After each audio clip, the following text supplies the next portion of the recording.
नाशिकच्या भूमीमधून पुन्हा एकदा लाल वादळ घोंगावू लागलंय।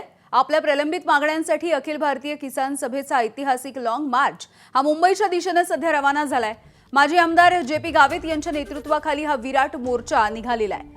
नाशिक जिल्ह्यामधल्या त्र्यंबकेश्वर, पेठ, कळवण, सुरगाणा, दिंडोरी या तालुक्यामधील हजारो आदिवासी शेतकरी हे पायी चालत मुंबईच्या दिशेने मार्गस्थ झालेत। आदिवासी बांधवांना वनपट्टे मिळावेत, पश्चिमी वाहिन्यांचं पाणी पूर्वेच्या दिशेने वळवलं पाहिजे यासह वेगवेगळ्या मागण्यांसाठी हे मोर्चेकरी या मोर्चात सहभागी झाले।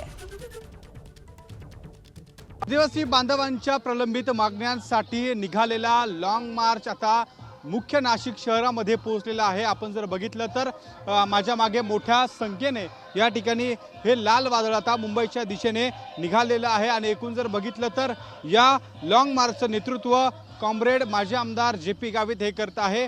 तर या लॉंग मार्चमध्ये आपण बघतो या ठिकाणी अनेक जे नेते आहे, किसान सभेचे नेते आहे, त्यासोबत मार्क्सवादी कम्युनिस्ट पक्षाचे नेते आहे, हे या ठिकाणी सहभागी झालेले आहे। हे एकूण जर बघितलं तर मोठ्या संख्येने या ठिकाणी ज्या प्रलंबित मागण्या आहे आदिवासी बांधवांच्या, अनेक दिवसांपासून घरांच्या मागण्या असतील, शिक्षणाच्या मागण्या असतील, पाण्यासाठी सुरू असलेला लढा असेल, त्यासोबत शेतकऱ्यांची कर्जमाफी असेल, आदिवासी शेतकऱ्यांसाठी ज्या जागा आहेत वन विभागाकडनं ज्या जागा त्या ठिकाणी मिळाव्या याची मागणी अनेक दिवसांपासून आहे। अशा अनेक मागण्या घेऊन हे लॉंग मार्च आता मुंबईच्या दिशेने निघालेलं आहे।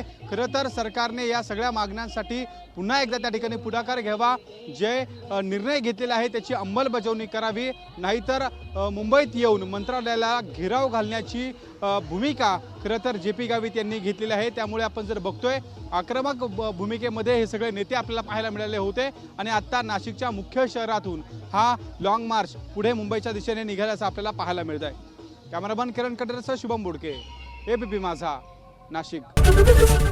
एबीपी माझा, उघडा डोळे बघा नीट।